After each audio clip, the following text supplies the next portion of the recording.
All right, well, good evening, everyone. Good to see you. I know we have a few people on the line with us this evening. I guess why don't we go ahead, we can take care of our more administrative matters from the beginning. I guess I should mention, I know we do have 5 members of the commission joining us this evening: Mr. Telford, Mr. Enright, Ms. Hangleiter, and Mr. Waddy. I know we had a couple conflicts for our other 2 members, but we're all here, and I think we have we can do some great work. So first, why don't we go ahead? I know the minutes from our last meeting, I know we have looked at those quickly. I know I have a couple suggestions for those, but I know if it's okay with the group, I know Ms. Corby would like to take a little more time to sort through those, just because with budget being introduced and timing of things. So if it would be okay with the commission, if we could go ahead and approve those at our next meeting. To be sure we have everything accurate or accurately reflected in those minutes. Any members have? So I guess I could get a motion to approve our minutes at the May 31st meeting. So moved. Second. Okay, great, thank you. Thanks, Mr. Telford, and as Mr. Enright, I think your hand was up first, and Ms. Hangleiter. All in favor, say aye, raise your hand. Great. Okay, so yeah, I said the purpose of our meeting this evening was to hold a public hearing on our draft report. I know with timing and schedules and things are very crunched right now with the county entering budget season. We are still having a public hearing. We do have a couple of people signed up to speak with us tonight, but I guess it will not, just because of timing and when the draft report was made available, it was not able to have a full-blown public hearing with individuals and the public being able to review our draft recommendations. So I think, I guess what I would like to suggest is that we go ahead, we have our public hearing, as I said, we have a few people signed up to testify, but in order to accommodate greater public input on our process, is what I would like to propose is that after the meeting this evening, we go ahead and do a press release with the draft report to send out for public comment and have a public comment period open for 15 days, which I think would still give time for the public to comment, give us time to go through the final report and still have something together for our May 31st meeting to do a final approval. And I guess it's new commission members. I guess, does that seem reasonable to all of you? Do you have any concerns with that approach to ensure we have appropriate public comment into the process? There's no issue with it. Okay, all right. Given that, I guess, should we make a motion and vote on that as well, or legal counsel, do we need to do that, or can we just go ahead and say through consensus, we'll go ahead and put our report out, draft report out tomorrow and move it forward? Is that On whether or not sending it out to the public? Yeah, and we're doing a 15-day comment period and then reviewing all those comments and finalizing them at the meeting on the 31st. So I guess my question is there anybody who has any disagreement with anything in the report? I use my notes the best I could to kind of try to capture everything. So as long as everybody's in agreement that this is the report that should be put out as a draft, I would take a vote on that to see if it was. Well, no, well, actually, I would like I'm sorry, I was just trying to set process at this point. Since Oh, okay, sorry. About the public hearing for this would be just process wise. I still would like, when we get to the charter matter discussion, I would like you to walk through the draft report with us. Okay. That way we could comment on the different sections, and if we do have changes, you at least reflect those at this point in time. I was just trying, since we're having the public hearing and we wanted to have a broader full-blown public hearing, I just wanted to make that statement now, or suggestions and how we can move forward to ensure we get appropriate public comment on our draft report. Okay, sorry. Later. So we can do that. Okay. And Ms. Corby, do you see Mr. Fleckenstein trying to join in? I do not see that yet, and I just checked my inbox. I don't see any messages, so unless he's just gonna join us when he can, it does appear that he's not going to be able to be here this evening. Well, no, he's having a problem signing in. Okay, well then let me go back to my inbox and see what I can do to help Okay. here. Mr. Enright does have his hand raised, I did want to note. Yep. And I will be right back. Okay, yeah, Mr. Enright. Yes, Madam Chair. I have a question, may relate to a little confusion on the very last entry in the draft report concerning the timeline for activating the commission. I want to go over that again because I'm a little bit confused as to exactly when it starts in relation to the census conducting in the census year and the time we would be ready to address anything, whether it's redistricting or whether it's charter amendments and so forth. I understand why we're moving the timeline. I think it's great, but I just want to know the wording of it, so we can discuss that when Ms. Blair Klausmeyer goes over. Yes, yep, yeah, I think, yeah, I definitely want to do that as well, but yeah, let's hold that for charter matters discussions. Sure. Sorry, I wasn't trying to get us off target. I want to do the public hearing first. I just wanted to lay out kind of process wise. Right, okay. Where I think we need to be headed since we weren't able to get the draft report out for public comment within a reasonable time frame before our meeting this evening. So great. All right. And Mr. Fleckenstein is now joining us. Great. Okay, so with that, why don't we go ahead and open it up for our public hearing. We do have two gentlemen here with us this evening, Mr. Larson and Mr. Josowitz. And I'm sorry if I pronounced that incorrectly. They are both representing the Volunteer Firemen's Association. They did reach out to me and they wanted an opportunity to present again publicly during our public hearing to provide some additional information about the need for a fire advisory board. So that I guess we will go ahead and give each of them 2 minutes to speak. So Mr. Larson. Madam Chair, I'm going to, if it's okay with you and the commission, I will just bring Mr. Larson up so that he'll sort of join you guys right here, and I'll run a timer as well. Okay, So great. Mr. Larson, you should see a prompt that you need to accept. And here he comes.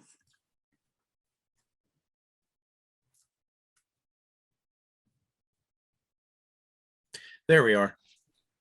Thank you very much. Members of the Charter Review Commission, my name is Joe Larson. I'm the acting president for the Anne Arundel County Volunteer Firefighters Association. And I'd like to thank you for the opportunity to speak with you this evening. I'm a 23-year veteran of the Volunteer Fire Service in Anne Arundel County and have served in various positions, both with my fire company and with the county association, including president a number of years ago. The volunteer firefighters in Anne Arundel County serve as fully trained and certified firefighters, licensed EMS clinicians, fire officers, and when I say officers, I mean supervisors, administrative and auxiliary members. And all totaled, nearly 1,000 Anne Arundel County residents fill our ranks. The association had the opportunity to be panelists at a recent Charter Review Commission meeting focusing on the fire service and the involvement of the volunteer fire departments in the county. We expressed some concerns that highlighted a need for an addition, or should I say reinstatement, of the Fire Advisory Board. For those not familiar, and I'll go over what the Fire Advisory Board consists of.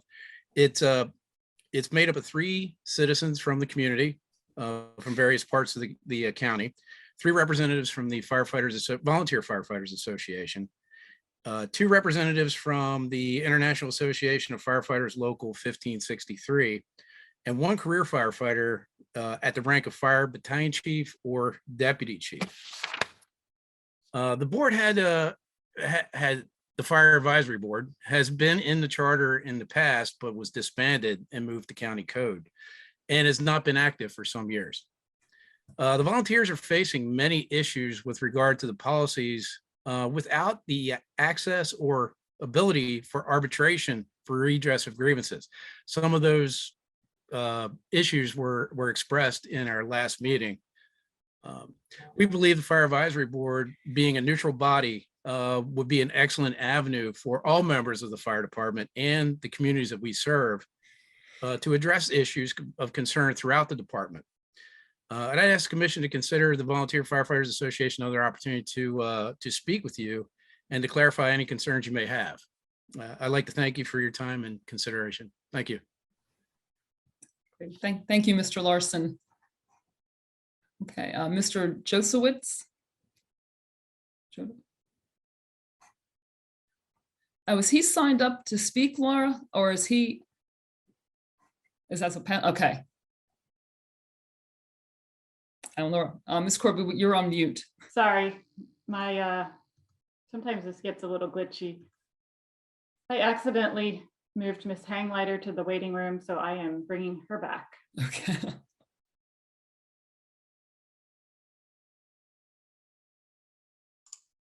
Okay, My Mr. apologies. Josowitz, yeah, go ahead. Good evening. Can you guys hear me okay? Yes. Okay, just to clarify, I'm actually representing the Ferndale Volunteer Fire Company today, not the association. However, I have spoken with Joe Larson. So I know I have 2 minutes, so I'll get started. Good evening. My name is Joseph Wojtovich, and I've been a volunteer firefighter in Anne Arundel County for nearly 20 years. I've spent my entire time at the Ferndale Volunteer Fire Company, where I currently hold the rank of Firefighter 3.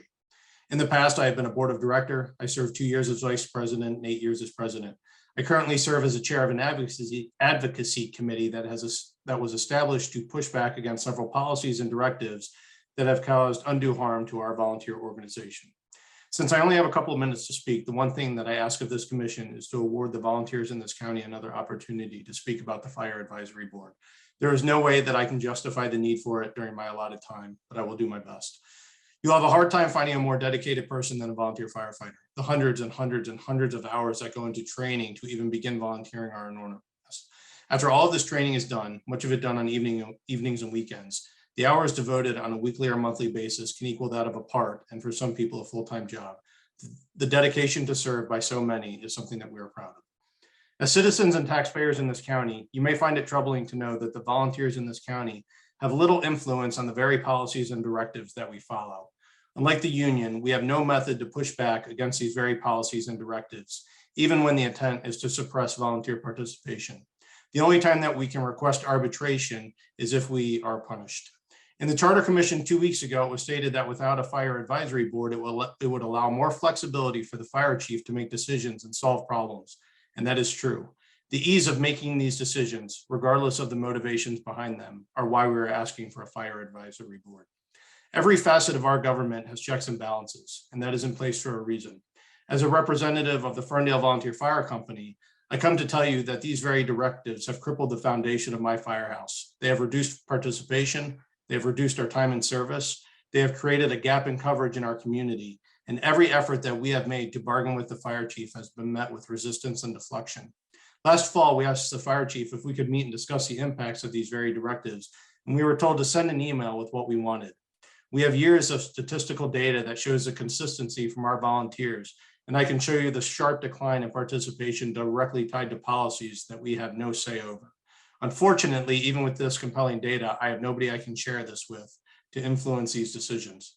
The Fire Advisory Board gives your volunteers a voice and place at the table that has been missing for many years. I ask that you please understand why we are asking for the Fire Advisory Board, reconsider the motion made 2 weeks ago, and at the very least, award us another opportunity to have a discussion.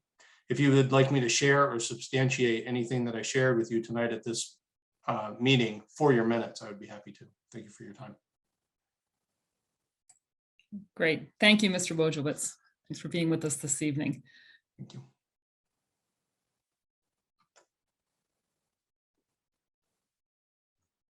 Okay, so I'm sorry, Zoom again is being a little bit glitchy and it sent the wrong person back to the waiting room. So let me bring our chair back.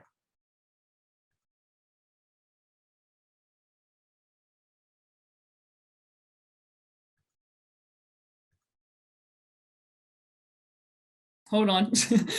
Now I'm on mute and my video went off. Okay. I'm so sorry, Madam Chair. Okay. Zoom is just not being my friend this evening. Yep. Okay. All right. Mr. Telford, I see your hand is up. Is it appropriate for us to ask questions now about the public comments that we just heard? Or are we just here to hear the public comments and moving on to the next item? Sure. Well, we have two individuals. Yeah, please go ahead and ask a question. That's fine. I don't know if we can get them both on, but I guess, is Joseph still in the room or is he parked Yes, somewhere else now too? Sure.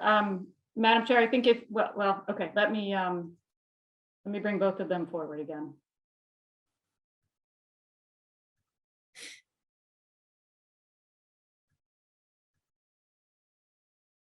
hope I got the right person here.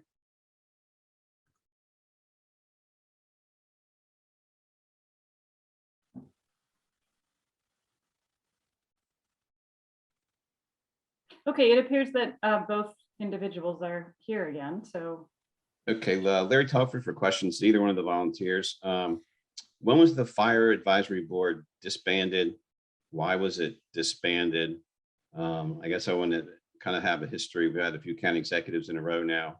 What was your, if you know anything about how and why it went away, and does it really take a charter amendment to bring it back? I mean, could the next county executive bring it back? If you could just answer those kinds of questions, thanks. So I saw Joe's muted right now, so I'll go ahead and chime in with what I know. It's been a number of years, maybe over 20. And initially, and Joe brought this up, it was 3 career firefighters, 3 volunteer, and 3 civilians. And what happened was, it's my understanding, the 3 civilian positions were retired career folks at one point in time. And as much as the panel was supposed to not sway one way or another, because of the way the civilians were made up in that panel, there was a bias. And I think it was petitioned to remove the Fire Advisory Board because of that bias. The way that it was written when we approached 2 weeks ago was the 3 civilian positions could not have any affiliation with the fire service at any point to remove that bias. Okay, thank you. That's my understanding of why it was removed or petitioned to be removed.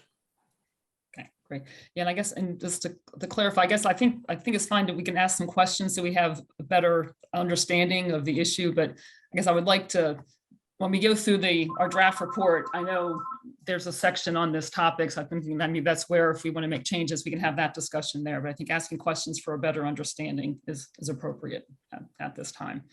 Mr. Fleckenstein, I think your hand is up. You're on mute, Tom. It was, but between Mr. Telford's question and the gentleman's answer, it's been addressed. Thank you. Okay, great. All right, thank you. All right, great. All right, well, thank you both for being here with us. Mr. Telford, go ahead. Larry Telford, just one more quick question, Joseph. Is so the composition you just described, which is different than the last board we had, is that a creation of volunteer firefighters, or is that where did that breakdown come from? I think it would probably be appropriate to let Joe Larson answer as the president of the Volunteer Firefighters Association for Anne Arundel County. All right. Well, thank you. The composition of the now I can bring my video up. Okay, the composition of the Fire Advisory Board that my cohort described was back in, it was Bill 703 moved it to code, or it may have been one that brought it up. I have have it from as it's written in code. So as it's written, as he described it, that's how it is written in code. And the last attempt to have a fire advisory board was 8 years ago, and from code as opposed to charter. And it for the same reason that Joe described, it was just did not work well because of the composition and a certain stack, if you want to say, with the civilian composition was made up of 2 volunteer or 2 prior or retired firefighters, career firefighters. The chair was Pete Smith at the time, so I don't think he's ever had any firefighting experience. But the one provision that we, if reinstated, that we would like to see is that part be inserted, that the civilian members have no prior firefighting experience, whether it be career or volunteer. And that way we would have a nonpartisan, equal, neutral board.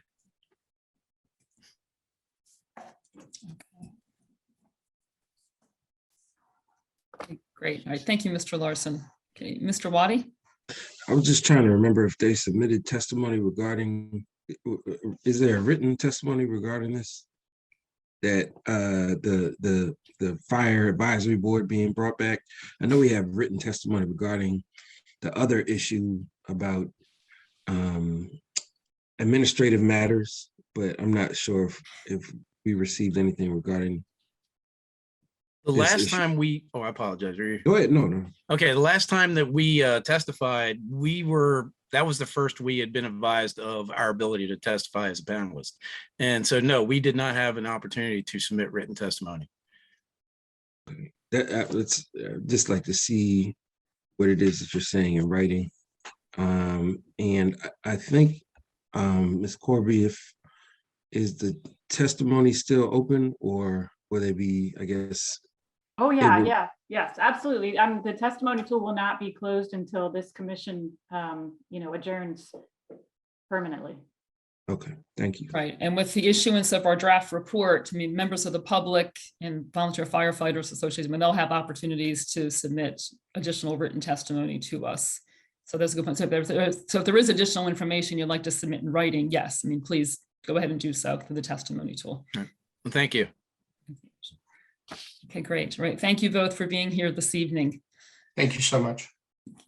All right, we move on to our charter matters discussion. So yeah, so I guess Ms. Blair Klassmeyer, I guess for this piece, I guess I would like you to kind of walk us through the draft report, and we can review it, and then we have the opportunity to discuss the specific issues, and if we have changes, we can let you know what those are now. Sure. I probably do need to read through it a little more closely myself, just for things like that, and I can follow up through an email, but yeah, we'll talk through it tonight. Okay. Great. So the structure basically of the report that I prepared, there is an introduction that explains about the composition of the commission, as well as the issues that were presented through resolution 54-21 from the county council. And then what I've done is I've listed each issue. I've included the charter sections that are implicated by that issue, and then the recommendation of the commission.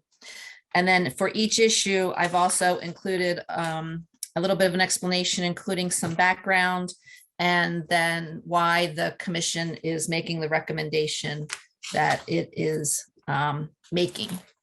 So I can go through these. Again, I was using notes and other materials that I had. I know some of these issues got discussed more than one time, so I'm hoping that I captured kind of the final decision, but I'm certainly willing to go back and make whatever changes need to be made.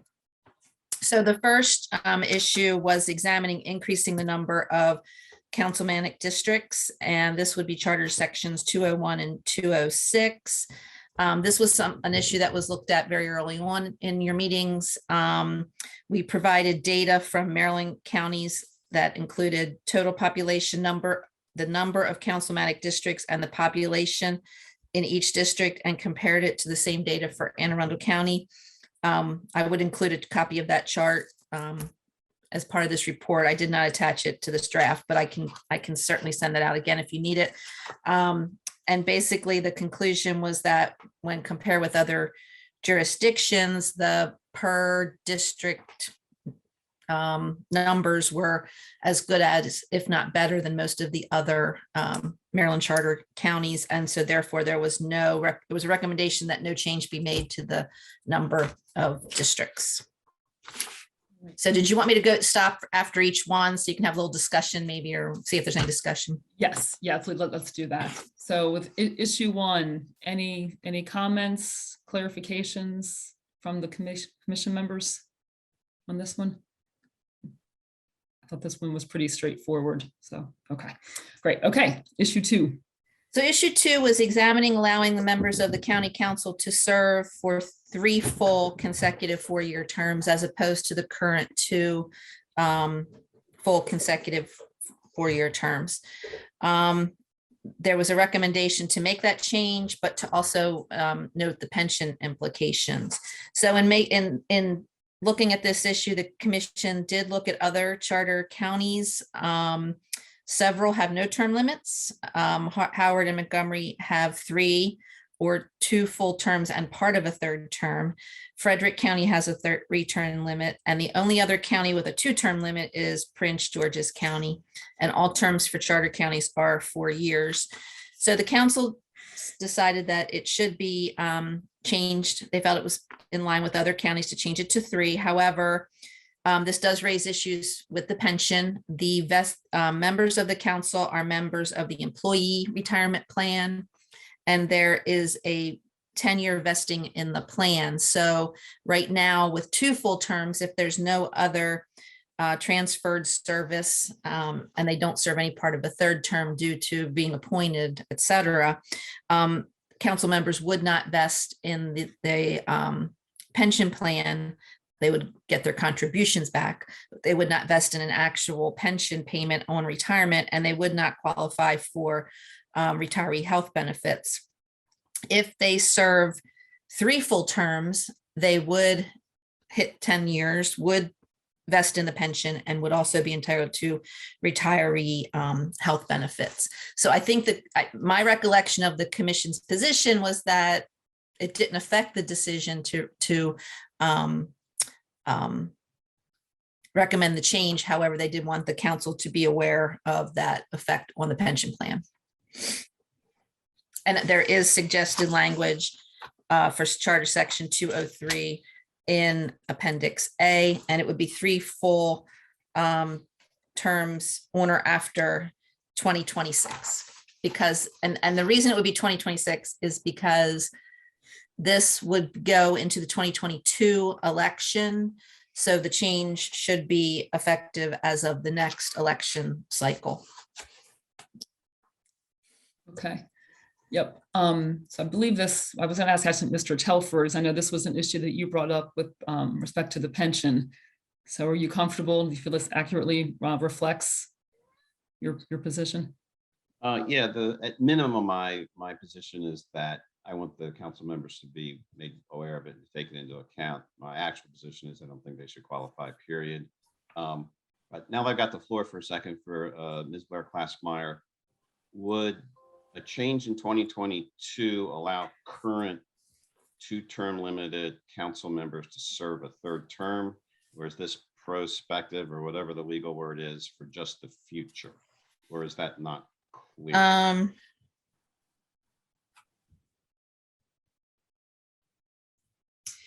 Well, the way it's written, they would have to serve for 3 full consecutive terms starting on or after the 2026. So it would not include someone who was elected in 2022. Okay, so no one on the council now could serve 3 terms. And no one elected in 2022. So it would be the people, it would be those persons elected in 2026, because they have to serve the 3 terms after 2026. That's the way it's written. I can certainly modify it if there's. Can we have a discussion about that then? Yeah. Mr. Chairman? Yes, sure. Go ahead. I mean, I think anyone on the council, my personal opinion is if they're serving now, they should be able to get to serve a 3rd term if they want. But I'm certainly interested in what everyone else thinks about that. Mr. Emmer, I know your hand was up earlier. Do you have a comment on that issue? Or we can let Mr. Fleckenstein speak. Yes, I do. Yes. I think that there's one key word here that affects this 2 terms, 3 terms, and so forth is the word consecutive. There are or have been in my lifetime, and I've seen it happen in this century, residents of Anne Arundel County serving more than 2 terms on the county council, but not 6 consecutive. Interrupted only by a 4-year hiatus. So they have 8 years on the council, 4-year hiatus, run again for election, and come back for another 4 years or another 8 years. So I think the term consecutive maybe a glitch here. I understand 3 terms consecutive makes sense. That I don't have a problem with. But as it stands right now, you can get 3 terms on the Anne Arundel County Council, elected to the first one for 2 years, and then come back again after a 4-year hiatus and get elected again. I forget who the gentleman was from the northern part of the county the last time who did get reelected in that fashion. So that maybe needs to be considered. Okay, that's good. So, Mr. Fleckenstein, go ahead. So Mr. Telford's question and Mr. Enright's comment is actually pretty interesting on this. So Mr. Enright, I can't think of a scenario like what you're describing occurred. Are you referring to Mr. Bachman a number of years back?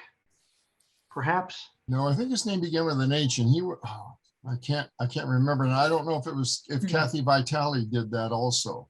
No. So I'm that not was, I'm not sure. Bringing up now Judge Vitale is kind of where I was going with this. Even under the old regime, or the current regime, let's say, the current structure, you can serve more than 2 consecutive terms if you are not elected to the term that precedes the 2 elected. In other words, as you may recall, then Councilwoman Vitale, now Judge Vitale, was, as I recall, appointed to finish a term, and then was nonetheless allowed, I believe, and Ms. Blair Klassmeyer can correct me if I'm wrong, but I think she was then elected to 2 terms thereafter. So you could always do a little more than 2 terms. I think, am I remembering that correctly, Ms. Blair Klassmeyer?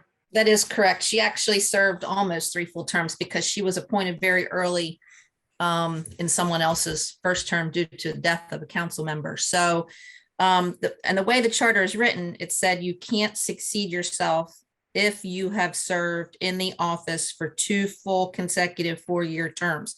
So when she was elected the second time, which would have been really her 3rd term, she hadn't served 2 full consecutive terms. So that's why she was permitted to serve again. And she's the one I'm sure there have been others. She's the one that I remember, vividly, her longer time on the council.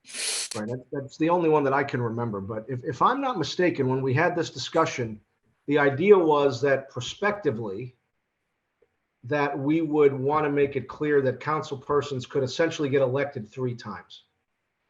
So I think, and again, you all can chime in and tell me if I'm remembering this wrong or if we had a different feeling, but I think that was what we intended to do. And I think as long as we're satisfied that the language says that, but it would seem to me that even if we make that change, you could still run into a scenario similar to like what we're just discussing, where someone might actually get the end of a previous term and end up serving more than the 12 years we're envisioning.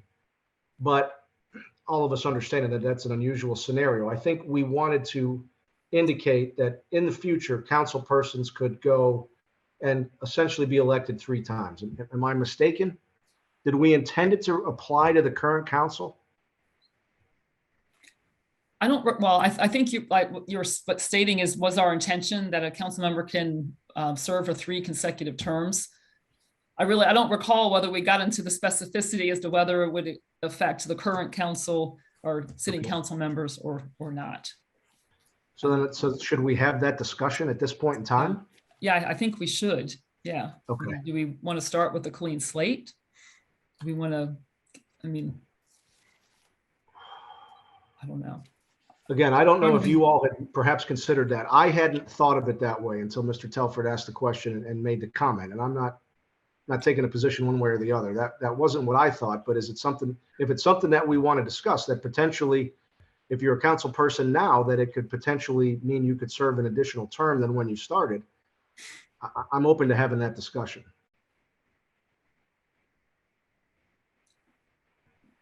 Yes, I am as well. I don't know if, okay, like you said, I didn't think about it in those terms myself. I guess in my head, I was thinking it would be more of a clean slate. Great. And we go from there. However, we're I really think never that's going kind to of have the way it's written in the draft report, right, Ms. Blair Klassmeyer? Yeah, the notion was that if you started, and maybe I didn't do a great job with the language, but No, I don't think that that's it if at you all. were elected after 2022, that's when you would start looking at whether or not you can serve 3 full terms. All right, so can I kind of ask a follow-up question? Sure, go ahead. Anybody mind? I don't mean to move this in a different direction, but it seems to me that most of the time, if the council or the charter or anybody else is talking about addressing anything that pertains to the council, compensation, benefits, raises, things of that nature, that generally speaking, that's intended to be prospective, right? The idea being that the council person shouldn't be voting on something that might potentially increase their compensation or benefits or something to their benefits at the time. It would have to be after like another council in the future. Is that fair to say? Yes. Okay. Yeah, that's a state constitutional issue as far as the compensation, that sort of thing. Mhm. Sure. So does anyone have any concerns about us doing something that would potentially mean that a current council member may be able, if this is passed, to then extend, if they're in a second term or a first term, to go into the 3 terms?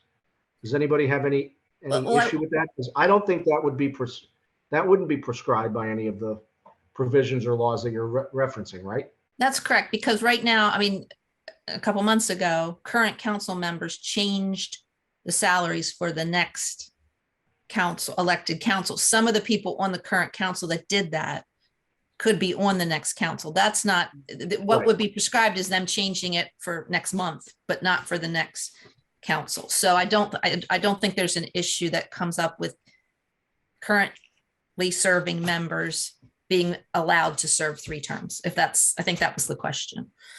Thank you. Legally. Yeah. You phrased it better than I asked it. I don't know about that. You made it more clear. Okay, then I'll open it up, I guess, for discussion if anybody has any thoughts or comments on that. Yep. And let me just say real quick, on the pension, I will note that this may not be the same vesting provision that, for example, Ms. Vitale or Judge Vitale was subject to, because it has changed over the years. I vested at 5 years when I came to the county. At some point, it went to 10 years. At some point, appointed and elected officials were 8 years. So these pension things have changed over time. The latest iteration is the kind of 10 years for everybody in the employee plan. So I'll just throw that out there as well. Okay. Mr. Telford, go ahead. No, I'd like to move forward and get everyone's thoughts on if we think the current council can serve 3 terms, or is it just the next council that comes in who's not on the current council? I guess I'm still a little confused about that issue. We obviously have a number of members running for re-election right now. Some of them are going to win. Would they be able to serve a 3rd term, or is it just the new members coming in 2026? Well, I think that's what we're trying to decide. Do we want to allow sitting council members to have, if they get reelected, do we want them to have the ability to serve a 3rd term? And maybe I know we have a couple more hands up. Maybe Mr. Enright, let me go to you. Yes, Madam Chair. We have to recognize that one current council member is not running again because he can't. He has fulfilled his 2-term limit and is running for another office. So with that in mind, plus the fact that although statistics doesn't bear this out, there's always an outside chance that the voters will not approve this in the fall election. I mean, statistically, they approve all these, but so with those 2 considerations, I want to go on record as being going with the next election, not this one. Because as I say, one has already transferred his election desires to another office, not anticipating that he could get a 3rd term. So I'm going to state that as my position. Okay, great. Thank you, Mr. Enright. Ms. Hangleiter?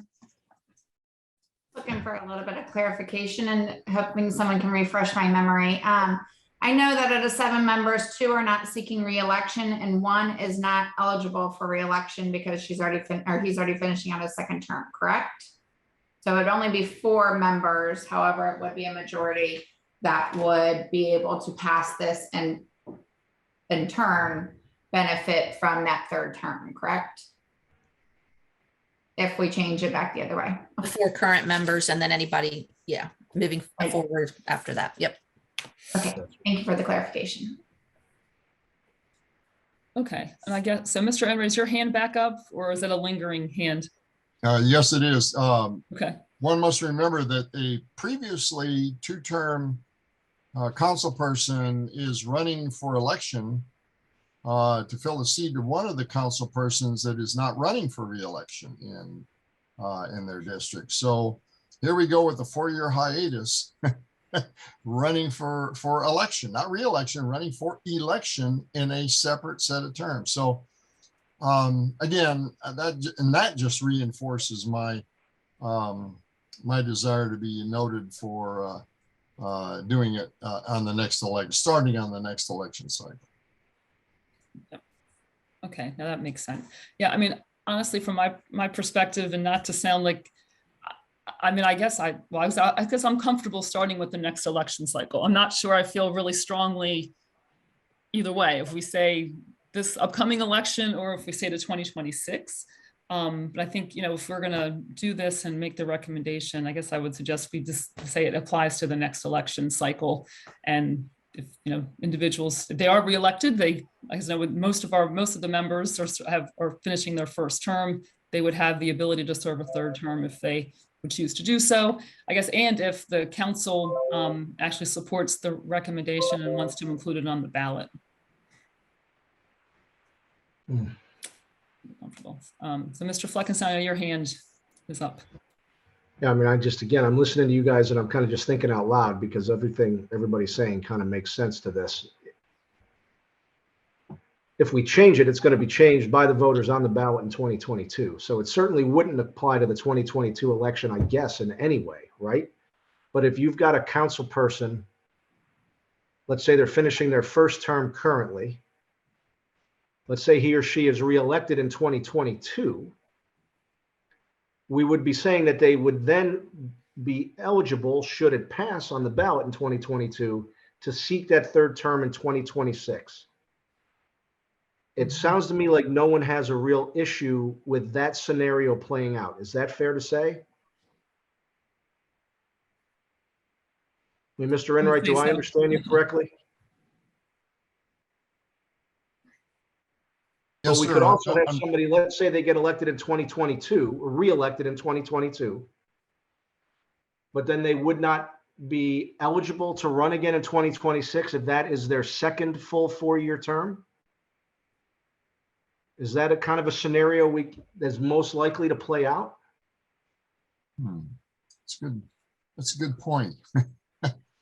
I mean, honestly, it seems like even if we have this apply to the next election cycle, we're pushing things out so far where there would be a possibility for a member to serve a third term.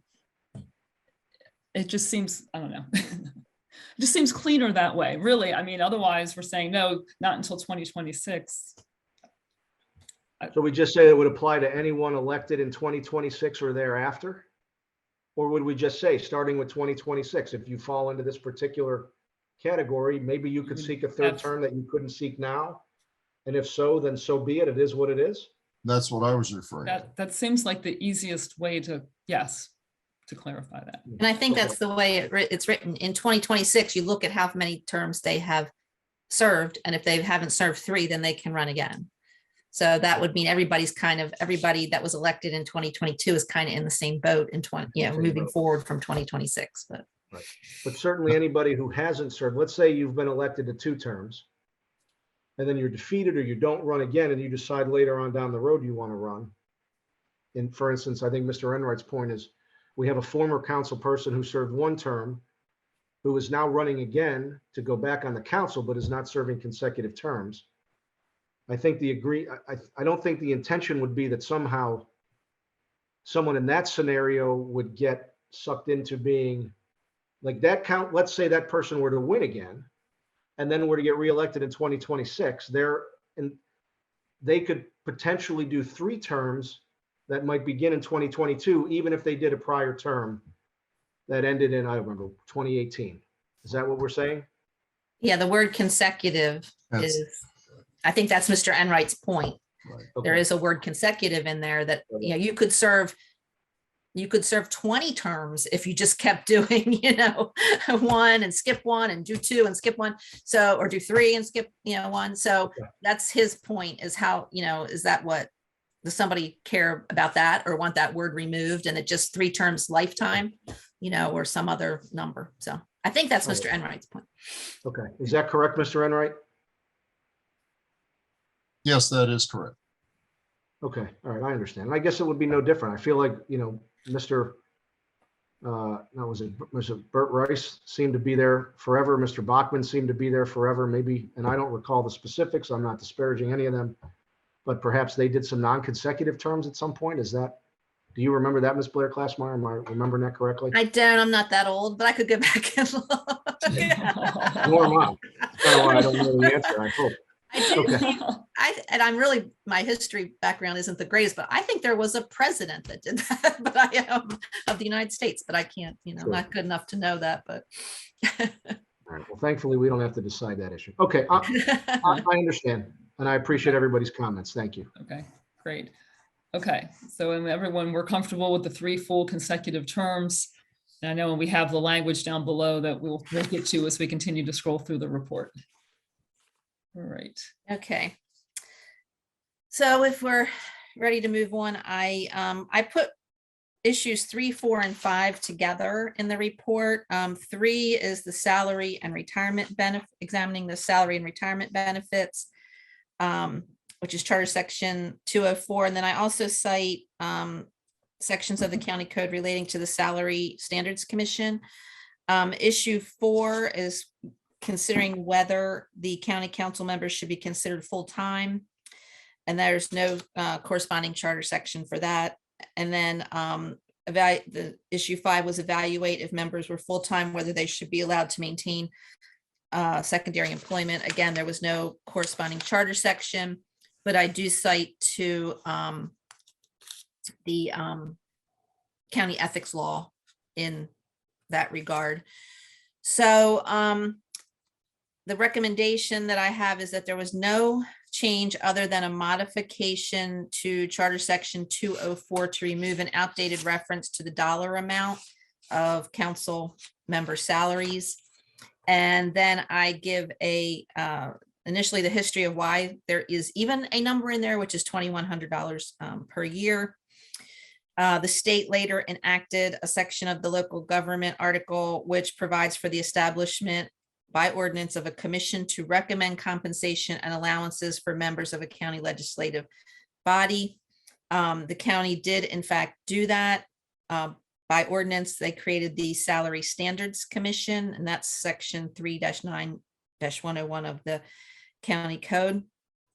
And that commission, which was doing its work, it finished up its work as you were starting your work on redistricting. This year, they actually meet during at the end of each, or I'm sorry, in the year of an election, because again, as we just talked about a few minutes ago, the salaries and compensation and benefits can't be changed during the term of a sitting member. So they make their recommendations on salary, and so this commission, the Charter Review Commission, felt that Salary Standard Commission really does have the authority over this compensation and benefits, and that no change should be made. The only change was to remove the outdated reference to the $2,100. And I did have language in the appendix for just removing that and saying that the salary shall be in accordance with the recommendations of the Salary Standard Commission adopted by ordinance of the county council, which is what they do with those recommendations, or not. Sometimes they don't, they defeat the ordinance or don't have an ordinance, so there is no change in the compensation or benefits.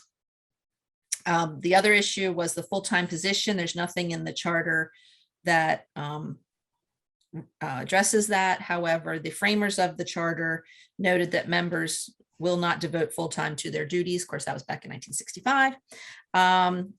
And I think that the Salary Standard Commission may take into consideration the demands of the position and the number of hours required in making their compensation and allowance recommendations. Also, the charter does not address the ability of the council to hold secondary employment. The state constitution prevents a member from holding more than one office of profit, which generally requires an oath and an exercise of some portion of the sovereignty of the state. The charter also prohibits a council member from holding any other office, position, or employment for compensation or profit of or under the county government or state or federal government, except for service with the reserve component of the United States Armed Forces. And then finally, secondary employment is an ethics issue, and the provisions of the ethics law describe the employment relationships that are absolutely prohibited, and it does not depend on whether those are full or part-time positions. And therefore, the commission concludes that the secondary employment is an issue that secondary employment is not an issue that needs to be further addressed in the charter. Okay. So let me ask, yeah, I would agree that we did not make any recommendations for changes except with the amount, but we did talk a lot about the Salary Standard Commission. And I know that is reflected in the one paragraph where we wanted to eliminate the outdated reference and put in the more general language, recommending the salary shall be in accordance with the Salary Standard Commission. But I guess I would like to see that up in the actual bolded recommendation as well, or just further clarifying that in the bolded recommendation, just in case people choose not to read the narrative and just look at the bolded recommendation. So saying that it would be in accordance with the recommendation of the Salary Standards Commission? Yes. Okay. Yeah. Yeah, I can say, yeah, remove the outdated reference in that. Yeah. Just because I feel like we talked a lot about the Salary Standard Commission, and even from going from part-time to full-time, if I remember our discussion correctly, I think it was along the lines of, okay, well, there is a Salary Standard Commission. If there was a need to change the amount of time a council member was working, and so forth, that would be the appropriate entity to have that discussion as well. So I just would like to, maybe we can add that in there a little bit too. Maybe just a Yeah, sentence. you have some language in here about more that in setting their recommendations for salary, they are taking into consideration the amount of work that is required. I think that's probably, yeah. Yeah, I'm sorry. I see that now. Sorry. Yeah, I read right past it the first time. That's all right. Okay. But I think that's the notion there is, Yeah. they're looking Okay. at that kind of thing. Okay, sounds good. All right. Do other members have comments on this section? Okay, seeing none, I guess let's move on. Okay, so issues 6 and 7 I grouped together because these seem to both relate to the county council having some ability to modify the proposed budget, to increase the proposed budget from the county executive. So issue 6 was to evaluate allowing the county council to increase or amend items in the budget. This would be Charter Section 709, which says that the council can decrease but not increase budget items. Then I also referred to Charter Sections 812, requiring the council or the county to fund arbitration awards, and Section 5012C of the education article, which says that the council may restore a county executive's cut to the budgets presented by the Board of Education. And I also cite two provisions of the state constitution, which are similar provisions of the state budget process. Issue 7 was allowing the county council to introduce bond initiatives to be placed on the ballot. I did not see a corresponding charter section, but I did refer to Section 705 as to formulation of the capital budget and capital program, which would be funded through bond initiatives. My cat is messing with the light. And Charter Sections 719 through 721, which are basically the county, relate to county issued bonds. And the recommendation here was no change. So I give a little explanation of the county's system, which is an executive budget system similar to the state. The county executive proposes the budget, and the county council may amend the budget by decreasing proposed items. It cannot increase items, with the 2 exceptions that I noted: the funding of arbitration awards and the restoration of cuts to the budget requested by the Board of Education. The commission reviewed information about budget systems in other Maryland charter counties. I believe we presented a chart on this. Baltimore, the Cecil, Frederick, Hartford, Howard, and Wycomico counties have similar provisions to Anne Arundel County and do not permit councils to increase budget items. Montgomery, Prince George's, and Talbot counties allow budget item increases by the councils. I also noted that the state has a similar system. Currently, the General Assembly may increase items proposed by the governor only for the General Assembly or the judiciary. They can decrease an item in the proposed budget. Beginning in fiscal 2024, the General Assembly will be able to increase, that's the wording, should be increase, not decrease, increase items in the proposed budget for the executive branch as long as the total appropriation for the executive branch does not exceed the total appropriation for the executive branch proposed by the governor. So in other words, if they're going to increase something within the executive branch, they have to decrease somewhere else. So they come out with the same overall number. And that's starting in fiscal 2024. I then quote the framers of the county charter saying it was essential to prohibit the county council from increasing any items. It would be ludicrous for the county executive to spend more than originally estimated was the most needed to do the job. And basically my recollection was that this commission talked in terms of having a collaborative budget process, and therefore was not going to recommend that the council be allowed to increase the budget. Issue 7 seems to be the same notion, but with relation to the capital budget, because that is what is bond funded.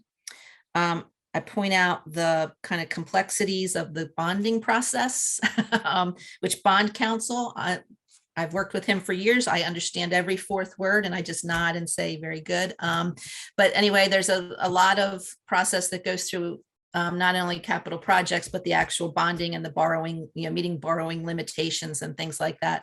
In any event, again, the commission felt it was a collaborative executive budget system and should continue as applies to the budget and bond funded programs. Okay. Right. Any comments or questions, commission members? All right. Well, good. All right. Issue 8. Issue 8 was the benefit of allowing councilmatic districts to be eligible for grants under the community benefit program. There is no corresponding charter section. There's no charter provision, and the recommendation was no change. There is no charter provision relating to grants under the community benefit program. There is such a program authorized in the code. Right now, it is set up so that community associations and other organizations must be active in certain defined areas of the council. This commission concluded this was not a charter issue, and any change to the program could be achieved through legislation. All right. Any comments, suggestions on that? All right. Seeing none, issue 9. Issue 9 was evaluate placing a limit on the local income tax. There is no corresponding charter section, and the recommendation was no change. I cite to the Maryland Tax General article, which sets a minimum of 2.25% and a maximum county rate of 3.20%. The county rate at the moment is 2.81%. I did drop a footnote here because since we discussed this issue, there was a change to the state law that allows counties to apply their tax rates on a bracket basis. And there is a pending County Bill 47-22 that would apply 2 different rates. The one is 2.70 to income up to $50,000 and 2.81, the current rate, to income over $50,000. I just stuck that in a footnote because I thought it was current information. The commission found that because there are already minimum and maximum rates set by state law, there was no reason for the charter to be modified to impose a maximum rate. Any comments, questions on this section? All right, seeing none, I guess issues 10 and 11. Okay, 10 and 11 are the powers of the fire chief to oversee and regulate riding members of volunteer fire companies, charter sections 545 and 547. And then 11, I put with this, evaluate section 547 as applies to volunteer fire companies and any entities under which they operate. The recommendation was no change. I did note that the commission spent significant time on these issues, hearing from the fire chief and the volunteer fire companies, as well as reviewing the reciprocity agreement and the state county law that discusses reimbursement of volunteer fire companies for operational expenses. I note that the major area of discussion was the sentence in 547 relating to nothing herein shall permit the fire chief to participate in the corporate affairs of any volunteer fire company, and considered what constitutes corporate affairs of a volunteer fire company. After consideration of the issues, the commission concluded that the matters raised by issues 9 and 10 are best addressed through legislation or operating groups or both, and not in the charter. I will comment real quick on the fire advisory board. While the gentlemen were talking from the volunteer fire companies, the fire advisory board, as noted in the charter, was abolished in 1995. It was Bill 71-95. The new chart, and it also created the new fire advisory board as described by the gentleman, which is in section, I pulled the bill. Oh gosh, now I'm looking at the bill and it's old, but it's in Article 12. This is a reference to the 1985 code and not the 2005 code. And the fire advisory board as created by legislation is 9 members, 3 volunteer firefighters, 2 career firefighters, and who are members of Local 1563, 1 career firefighter at the rank of fire battalion chief or deputy fire chief, and 3 citizen members from different geographical areas of the county on a rotating basis. So I will throw that. And I don't know the current status of the fire advisory board as far as whether it is populated and active. Its duties are to, and they have not been modified since 1995, advise and consult with the county executive, the fire chief, and other county officials and employees on matters concerning administration of fire suppression, fire prevention, fire training, emergency medical service functions, and fire communication activities. So just point that out since we're on fire department. Great, great. Thank you, Ms. Blakemeyer. I appreciate that because I was curious about what was in existing statute. Yes, thank you. Yeah, and I can find out, and email you what the exact status of the fire advisory board is as far as whether it's, I have no idea whether it meets whether it's populated, so to speak. Okay. I haven't. Thank you. I think I haven't that would be seen anything helpful. Okay. Okay, I can find out. Mr. Telfer, your hand is up. Go ahead. Larry Telford, I was a little slow on clicking my lower my hand icon from the previous issue, Okay. number 9. The very last sentence says, because maximum in rates are set by state law, the commission found no reason for the charter to be modified to impose a maximum rate. For what I remember, I really think that was a 4-3 vote. I don't know if we're reflecting vote totals in these things, but it makes it seem like if you just read it, that it was unanimous, that this didn't make any sense. Which wasn't really reflecting what the vote was. I don't know how or if we can change it, but those are my thoughts, and that's why I was raising my hand about issue 9. I mean, I can certainly say by majority vote so that it doesn't sound like, I mean, it was unanimous. If that, Is that I can even put 4 to 3 if you want, I in can- parentheses. Yeah, if we could put 4 to 3 in, that would be great. Thanks. Okay. We can do that. Okay. Mr. Fleckenstein? Tom Fleckenstein, yes. So that raises an interesting point. Were there other votes on any of these issues that weren't unanimous? Was this the only one that was not unanimous? I believe so. I think all the others were unanimous. No, there were other votes that were not unanimous. There were? Okay. Voted. Sorry, were there? Okay. Yes. Okay, maybe then we should reflect our votes throughout then. on all the Well, I mean, records. that's kind of my question. Are we Yes. opening a can of worms by doing that? Are we saying, okay, we got to go back through all of these and determine what the votes were per issue? I think they were also reflected in the minutes. They the are, but vote. I mean, Yeah. to Mr. Telford's point, that's not in the final report. So I can understand why he would feel that that could be significant to the council. But if we determine that the vote is significant to the council, should we have it for each and every one of the issues that we raised up, down, whatever the recommendation was? I mean, is there, again, it's not something I'd consider. Do we have thoughts on that? And I if guess so, Ms. do we need to be more thorough with some of our explanations? Yeah, so Ms. Blair Klassmeyer, I guess in prior reports, have the votes been reflected? I have to go back and look. I don't know that they have. I feel I'm like not I sure didn't they see that. Yeah. have. Yeah, Can't I can recall. I'll pull the last one and double check. I thought I had it right here. So I can certainly pull it. Okay, This is the smaller part of the much larger file. yep, okay. But no, you're right, that does raise a good question, something that we need to think about. Yeah, I mean, we would have to have it. It Um, would need to be consistent throughout, right? I Yes, think. it I'm would, looking- yes, it would need to be consistent, yes. I'm looking at the 2012. Yeah, I don't ever remember seeing votes, but I'm certainly not above saying that I missed some of that or didn't pay attention to that level of detail. Some of these sections did reflect the vote total, others did not. In the Article 5, the executive branch, I think is on page 5 of this 2012 report, and it does reflect a vote total. I don't see a vote total reflected in other recommendations or other discussions. Is there any kind of comment that would say, votes are unanimous unless otherwise noted herein? So the assumption is says- if it's not noted, it's unanimous, and if there's a vote total, then we know it wasn't? Okay. It's 4-2, 5-3. I think prior charter revision commissions had 5 members as opposed to 7.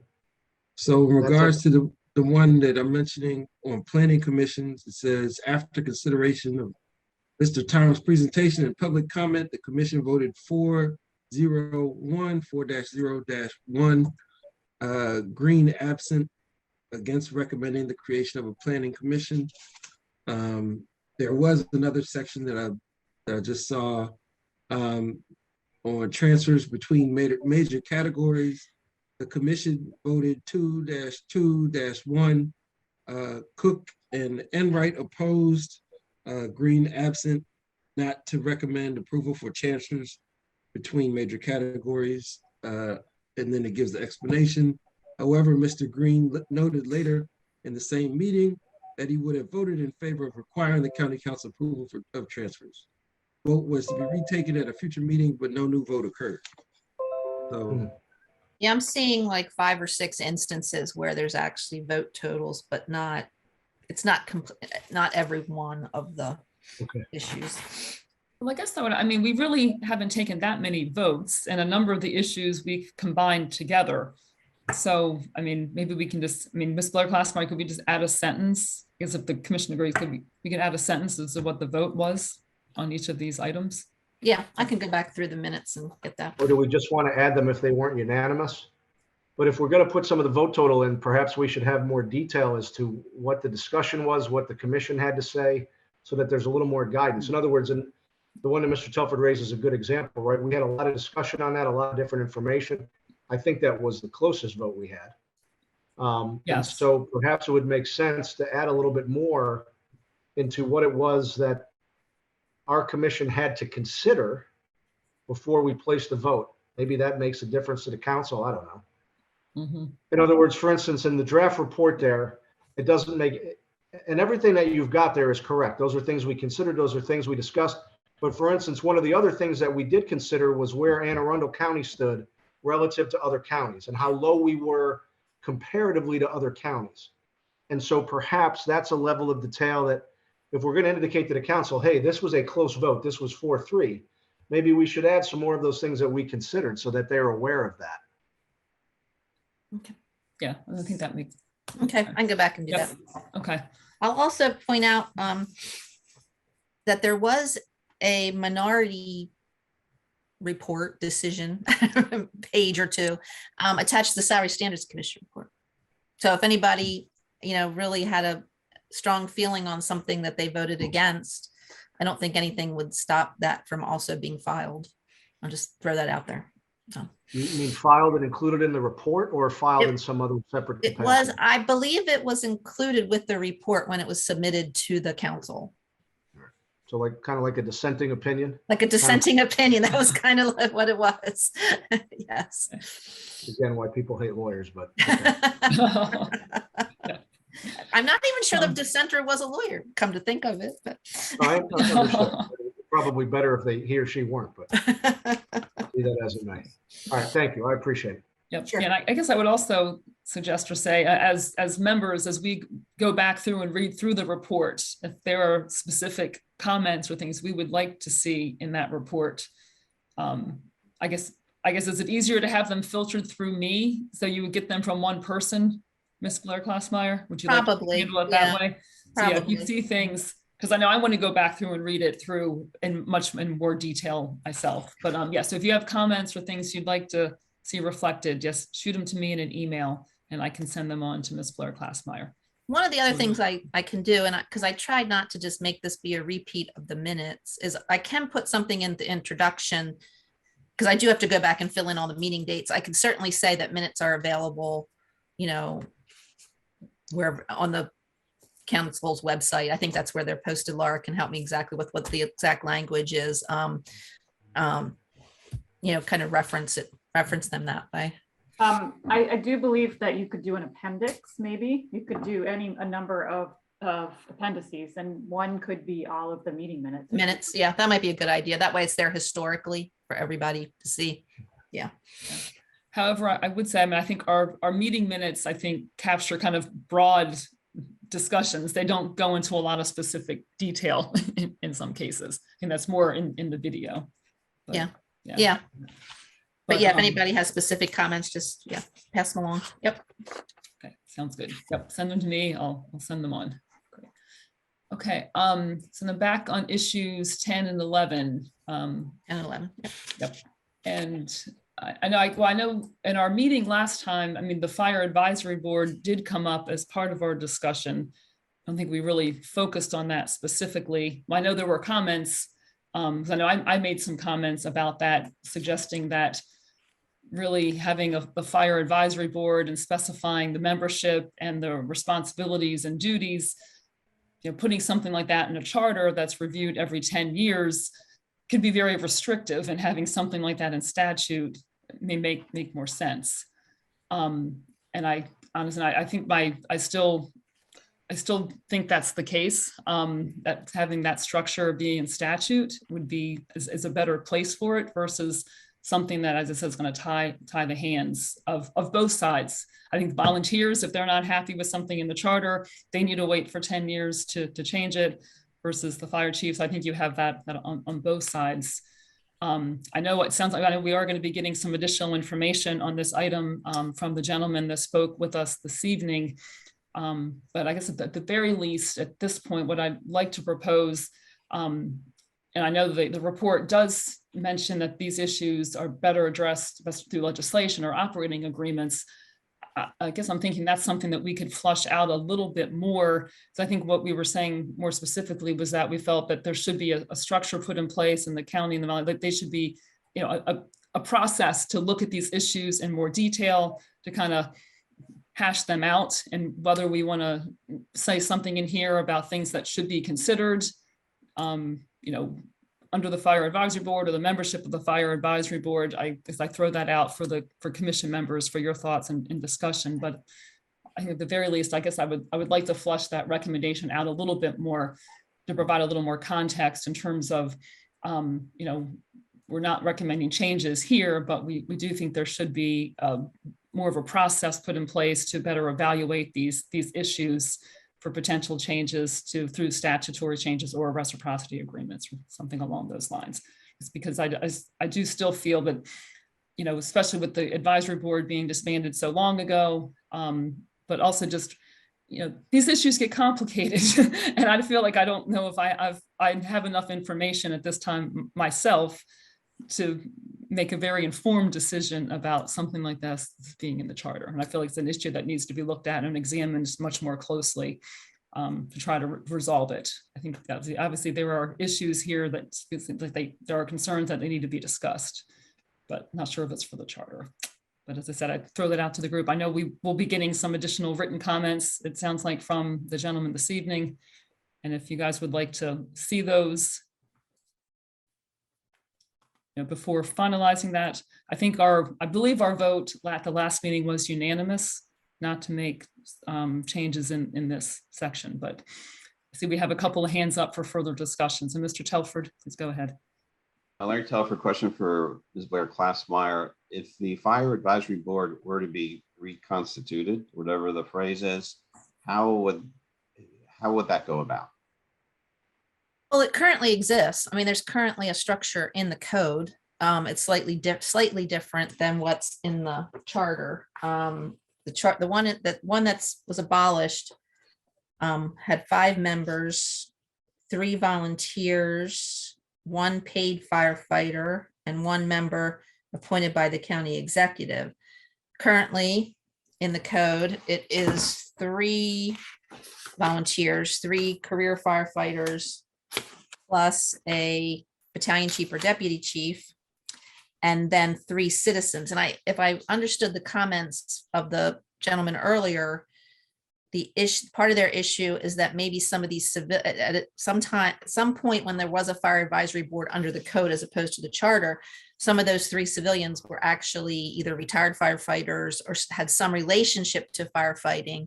And so they were kind of seeking a change that they really be civilians without any, I wrote that down, without any firefighting experience or relationship to firefighting, to make it more even is what I heard. So there could be, there could be a recommendation for, something related to the code, but there is a fire advisory board on the books. Is it, like is it active or just that's no what one? That's what I'm not 100% clear, sure of. There are some boards and commissions that exist in the code that aren't necessarily populated, so to speak. But I'll see what I can find out. I have not dealt with it personally to know, and I don't think I usually see these when the appointments have to go to the council. That's when I really, or if there's some board out there having an issue and somebody has a question, I get it. But I don't know. I don't think this one, I have it somewhere, that the membership is required to be approved by the council. So it could very well be out there with members that I'm just not aware.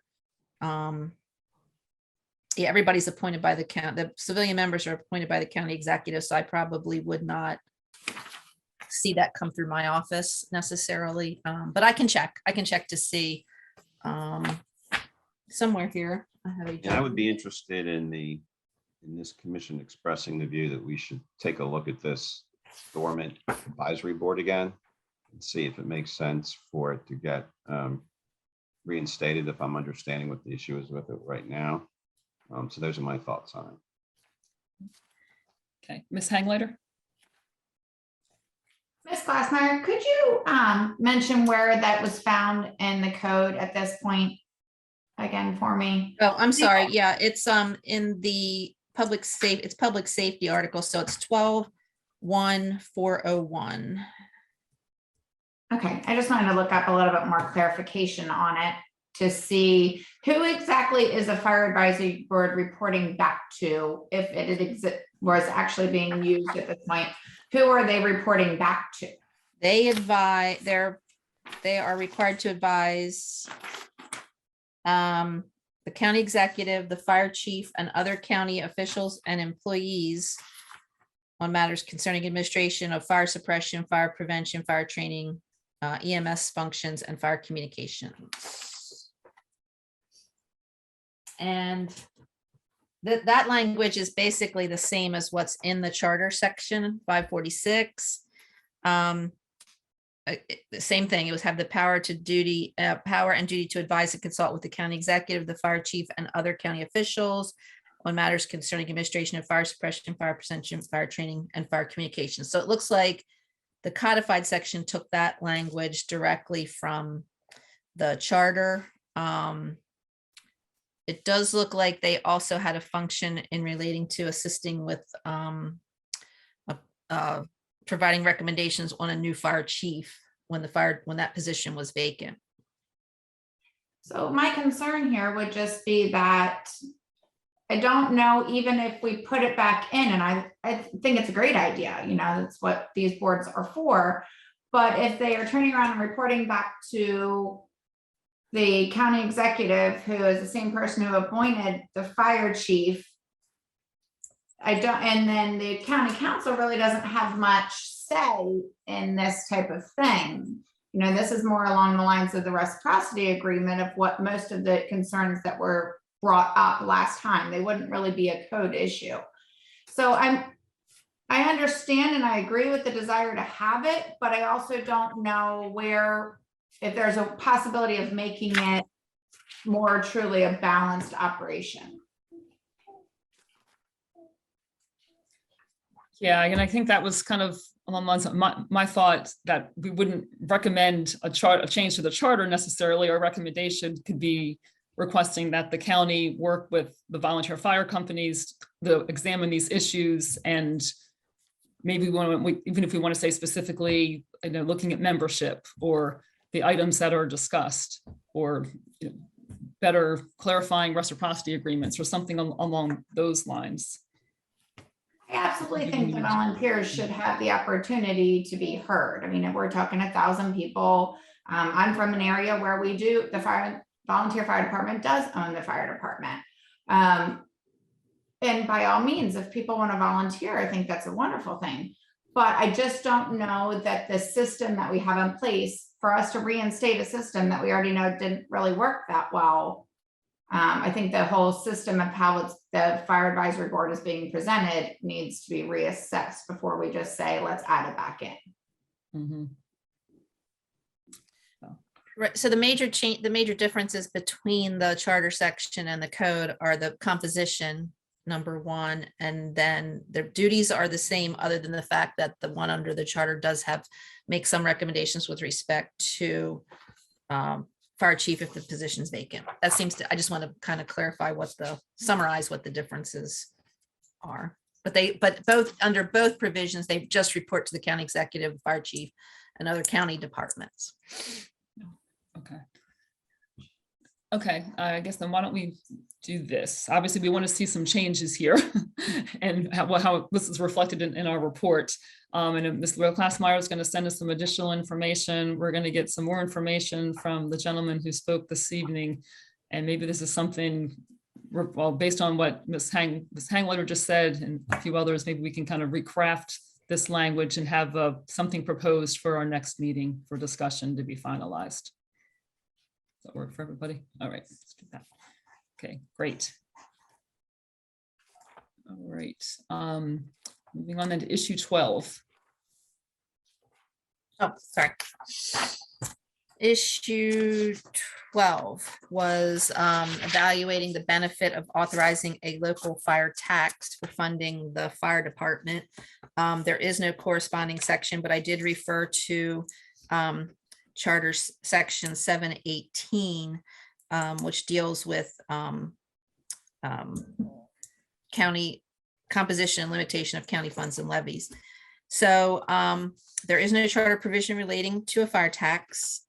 When I looked at the historic information, the framers were kind of vehemently opposed to tax revenues that dedicated at their source, which this would have been. And I do a very long, vehement quote about the opposition of the framers of the charter and the kind of funds that they say can be dedicated, such as special fund, utility assessments, special taxing districts, and funds which the county is a trustee and bond proceeds, and that all other revenues and receipts of the county will be paid into and appropriated out of the general fund. And that is Charter Section 718B. And based on this history, the commission concluded that there's, I see a typo, no change should be made to allow a fire tax. All right. Any comments, changes? All right, seeing none, issues 13 and 14. Yeah, these are the fun ones. So I lump these Yes. together. This deals with the two types of emergency ordinance, Charter Sections 208D, dealing with acute emergencies, and 307I, dealing with less acute emergencies. And the question was, examine allowing the use of an emergency ordinance to address a situation that needs immediate action. And 14 is evaluate those two sections as they apply to emergency ordinances and what can be done to improve the procedures for passing emergency ordinances. The recommendation as I took it was to make a change to 307I to eliminate the confusion between the two types of emergency ordinances. I then set out kind of the language relating to those two types of ordinances and how they work together, some background on them. And I did, then I'm sorry. So I put, so this is all the background and the differences between the two of them, the legal explanation and how the two sections work together. 208D is dealing with an actual acute emergency necessary for the immediate preservation of the public peace, health, safety, and welfare, and necessitating an emergency legislative session, such as affirming a county executive's declaration of a civil emergency under the code. 307 addresses emergency ordinances that may need to be expedited, but are not necessarily required to deal with acute emergencies. So these are things that bills that are going through the normal course of legislative process, but for some reason need to be effective more quickly than the 45 days that any other legislation normally requires for enactment. And the example I think I've given a couple of times in the past, we did this a lot with certain budget appropriation legislation, which isn't not, some of it is an immediate emergency, but many of them were not immediate emergencies. However, the money was needed for particular purposes and couldn't wait for the 45 days and for the bill to become effective. So therefore they were passed as emergency ordinances. Several years ago, there was a change to the charter to allow appropriation and transfer, budget appropriation and transfer ordinances to be effective immediately. So they no longer are done as emergency ordinances. The only ones now that are done as emergency ordinances are essentially the fourth quarter transfer bills at the very end of a budget year, because you run out of time before the 45 days to make the bill effective. You run out of time with the prior fiscal year budget. So they still are done as emergency ordinances and can be amended and passed on the same night as long as they have 5 votes. So the recommendation was to have some language that helped clarify this. And in Appendix A, I did make a modification to Section 307I, which indicates that if an ordinance is an emergency ordinance as defined in Section 208D, it shall take effect from the date it becomes law. The county council may declare an ordinance passed at a session to be an emergency ordinance as necessary for the immediate preservation of the public peace, health, safety, and safety and welfare, and it shall take effect from the date it becomes law. An emergency ordinance under Section 208E or this subsection shall not blah, blah, blah, blah. So I attempted to put language in here that shows that we really are dealing with two different situations under those two sections, because it has never been explicit. And I think that was the recommendation of the commission.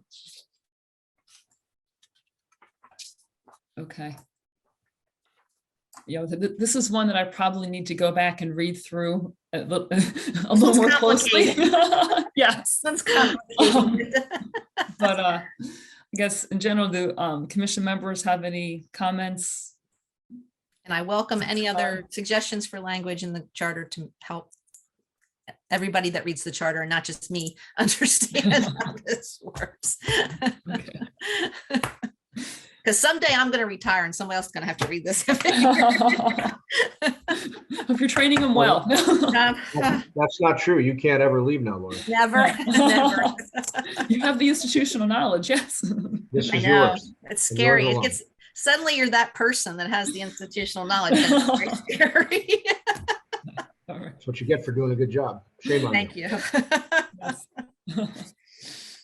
Okay, I guess seeing no comments right now, we'll go ahead and move on to issue 15. Yes, so issue 15 was evaluating the need to update or amend Title 6 of Article 1 of the code pertaining to civil emergencies. There is no corresponding charter section. All of the civil emergency language is in the county code. All of the state language is in the state code, and we are somewhat tied to that. My understanding was that the commission felt that this was not, this was a code issue and not a charter issue, and that there was no change to the charter being recommended. Okay. Yep. Any comments there? Not, all right. Issue 16. And my editorial comment is that that some of that wording really does need to be updated, but it all goes back to long, 50, 60 years ago, not, now. COVID was not considered. Article 16, consider making the language of the charter more general, gender neutral, which would involve various charter provisions and also including, I specified section 302 of the charter. The commission agreed that references to he, him, and his should be modified. I'm working on a way to do it without having to repeat every single section that uses he, him, or his. And I think what I can do, and I will come up with some language when I give this back to you with the edits, is something that kind of says when the words he, him, or his appear, they should be they, them, or that, their, something like that. And I'll read through and make sure that makes sense. Also, you specifically looked at section 302 of the charter, which relates to the chairman of the county council, and recommended that chairman be changed to chair. And I did put that section in appendix A, section 302. Okay. Sounds good. All right. And then there were a few other things that the commission considered that weren't on the list. The first one was Charter Section 307H, which has reference to posting bills introduced on a bulletin board. And I have language that allows posting on the county's website. I struggle with this one a little bit. I'm assuming that this, charter will be modified again someday when websites are no longer. But I did feel that it at least needs some kind of modernization. And I did put the suggested language in appendix A. The next one was Charter Section 311C. I almost forgot. It's been so long since the auditor came and appeared before the commission. One of the issues that she raised was kind of this additional the notion that the county council can assign additional duties to the auditor. And she felt that it should be clarified that those additional duties relate to the finances and financial affairs of the county. So I did include a modification to section 311C in the appendix. I just wanted to say regarding that, I recall that conversation. I missed the, I need to rethink the vote because I think that was a unanimous vote. And I think I did vote along with that, but I would definitely change my vote on that. And after seeing it in this report, I'm like, no, I would never just limit it to financial items. There's all types of audits that need to be done.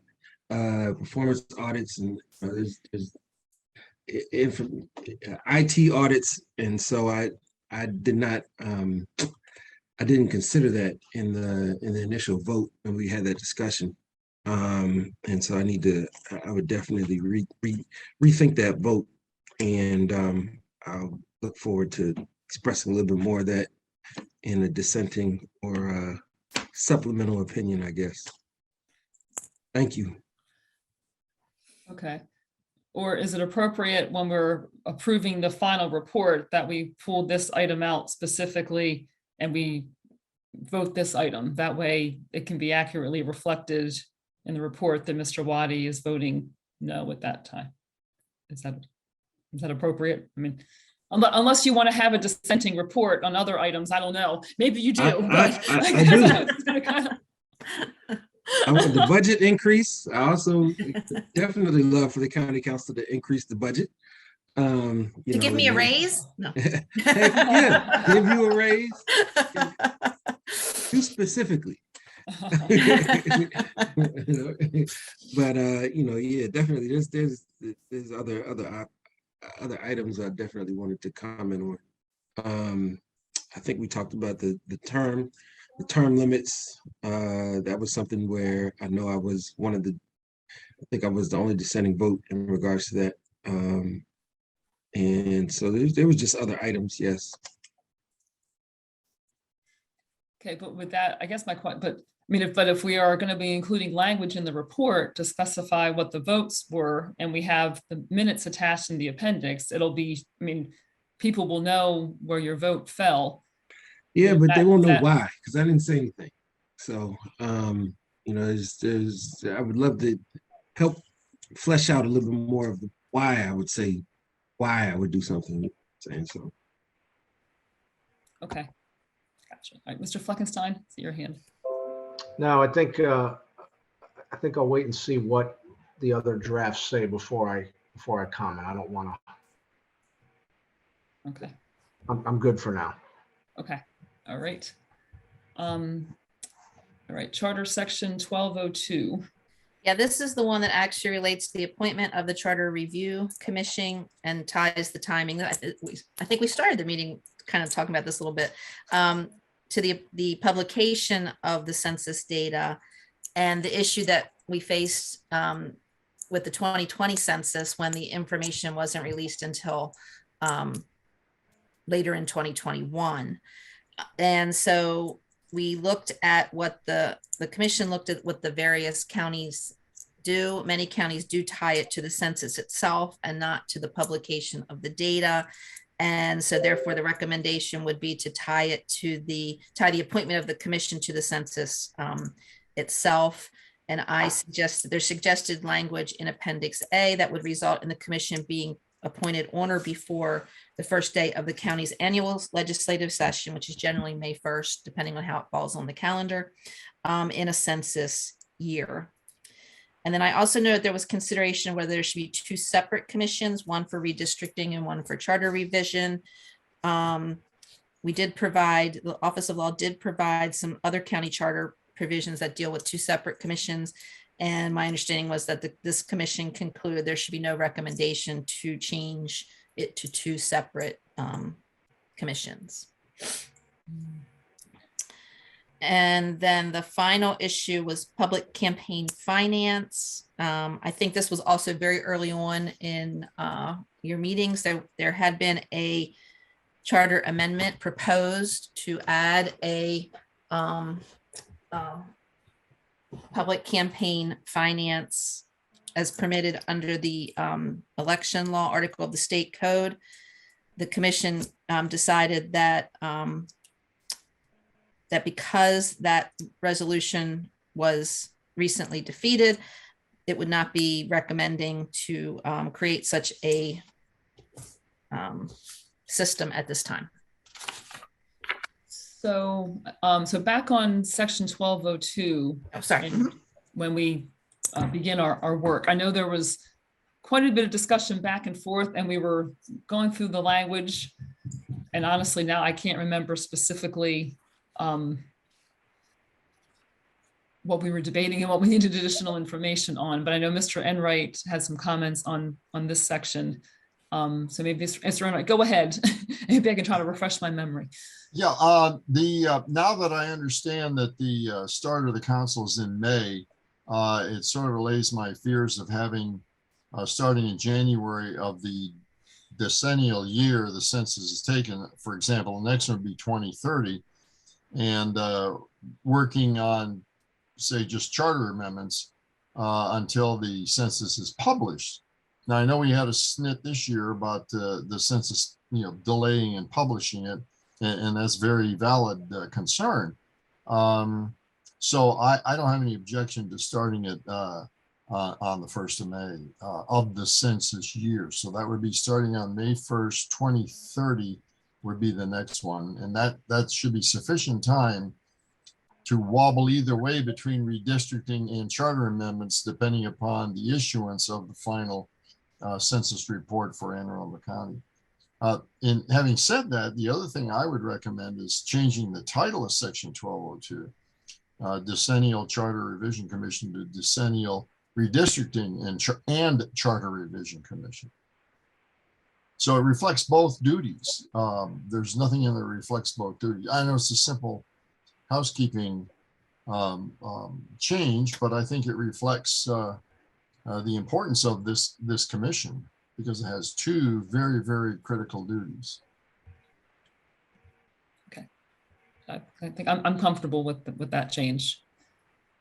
And I speaking, guess, oh, does anyone else have any concerns about the way the language is currently written, that on the first day of the annual legislative session, so basically May 1st, with the appointment taking place?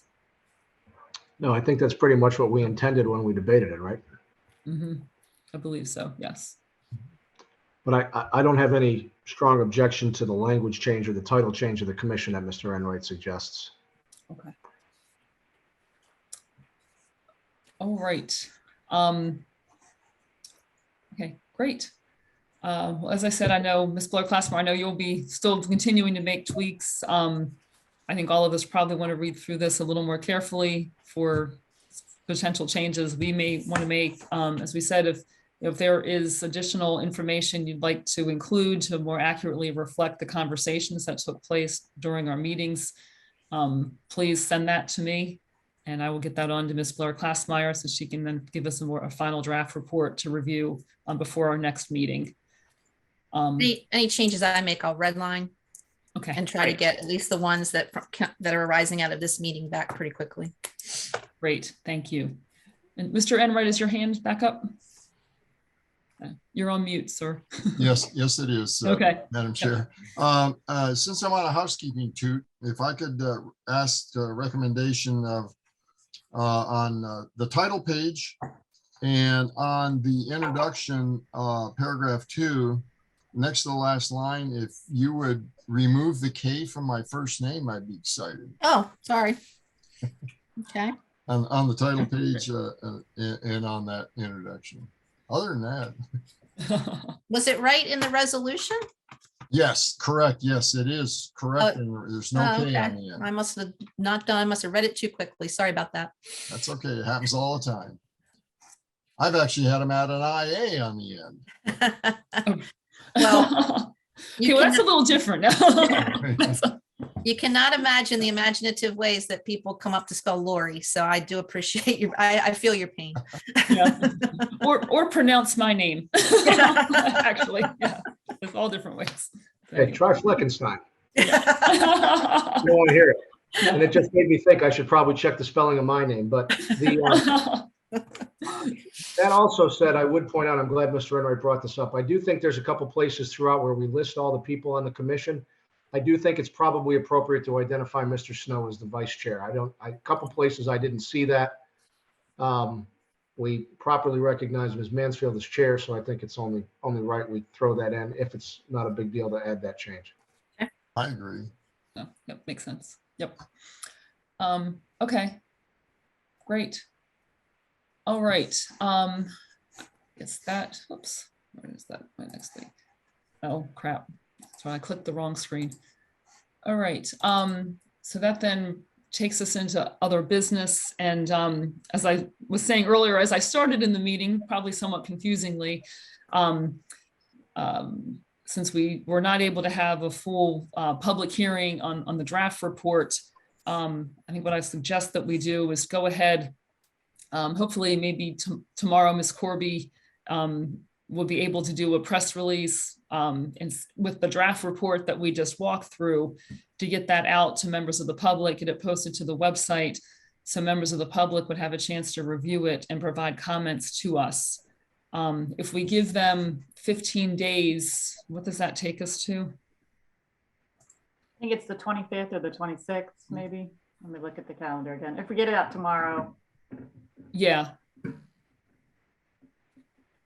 So why don't we just say the 20, maybe just say 2 weeks. How about to the 25th? That's a clean. Close it through the day, like midnight, Yeah, we'll close. 11:59 p.m. on the 25th, something Yeah. like that. Okay, and that way we'll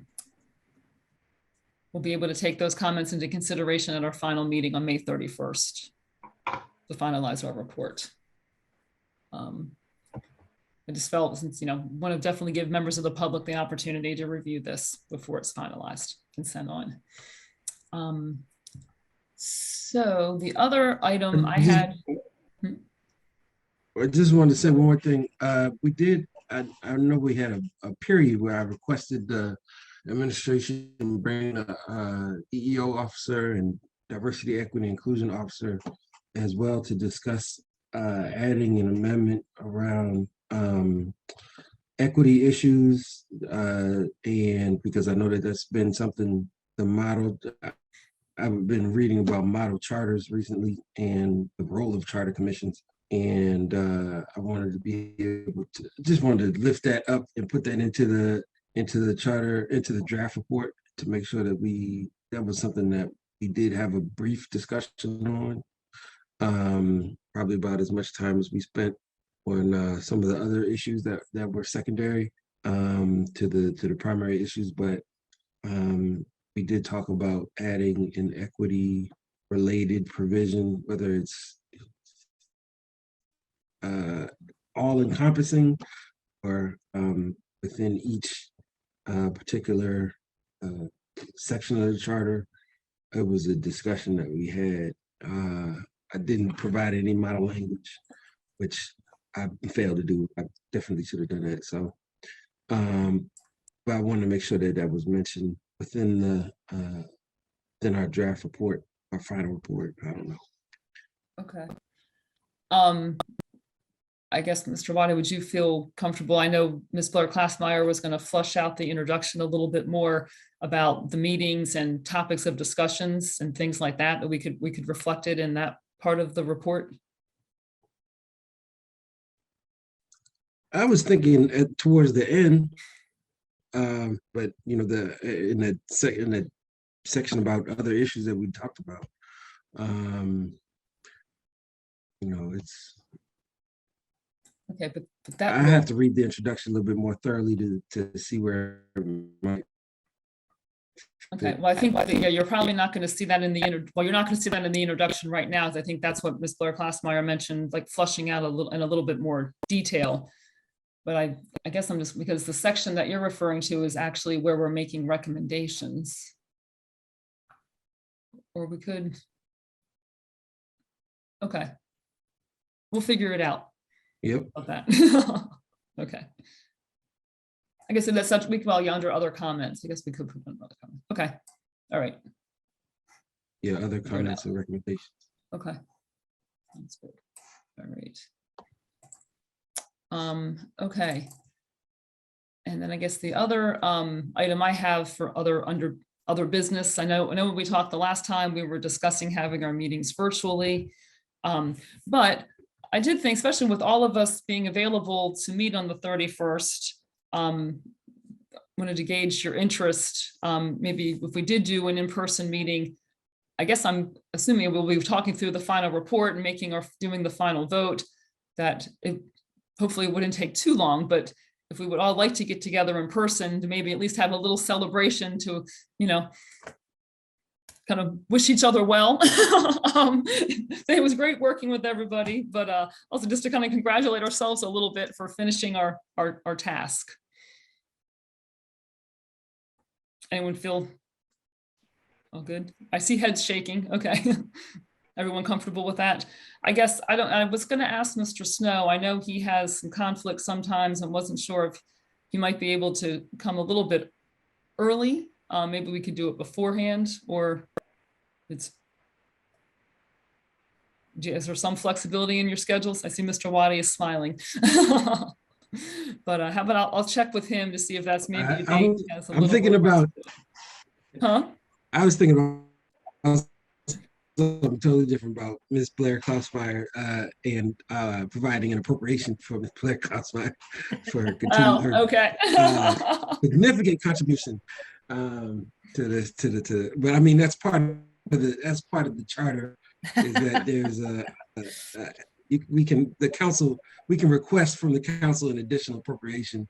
And so that's why I was smiling to myself. Just Okay. I appreciate it. That's okay. Okay. All right, great. So so I will touch base with Mr. Snow to see if he might be able to join us a little bit earlier, and maybe we could gather at like 6:30 and have, some refreshments and so forth before we begin our meeting. If not, we can hold it for afterwards, but Okay. great. Sounds good. Mr. Enright, is your hand back up?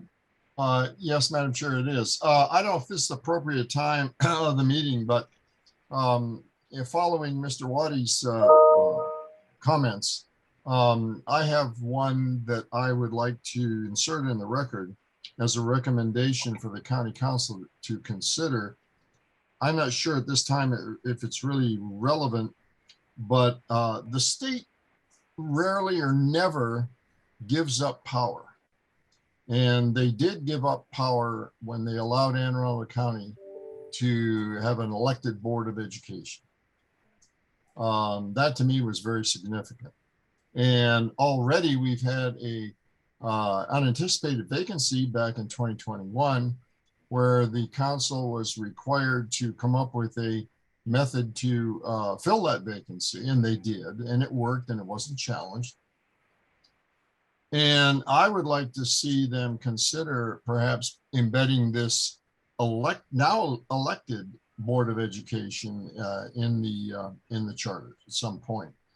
Perhaps not now, and I would go to Councilor Blair Klausmeyer because there's one voting member who is still appointed by the governor, and that's the student member. And as a matter of fact, just the other day in the Capitol, that student member was determined and will be going to Governor Hogan for appointment to the board. And at such time until this General Assembly decides to transfer that authority, yet again, another power give up, to the county executive to appoint a student member to the county elected Board of Education, which I think is most appropriate now under the circumstances.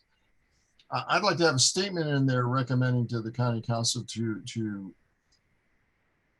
consider our new status with the County Board of Education, to put that in the charter under the boards and commissions section.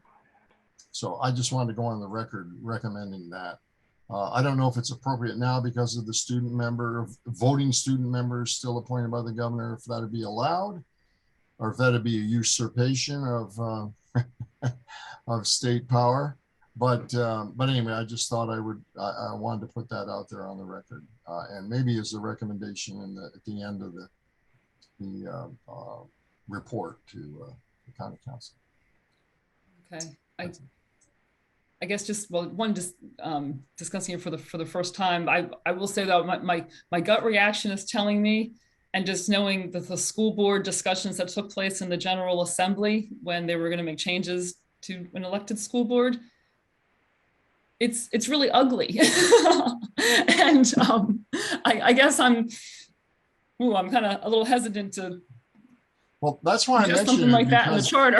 Right. Well, because the last holdover is the voting, has the power of the vote, a student member still appointed by the governor, and the new one will be within perhaps a week or so. So that's why I say I didn't want to see that as a usurpation of power, but mainly as a nudge, perhaps, for the General Assembly to relinquish that power of appointing the student member to the Anne Arundel County executive would be nice.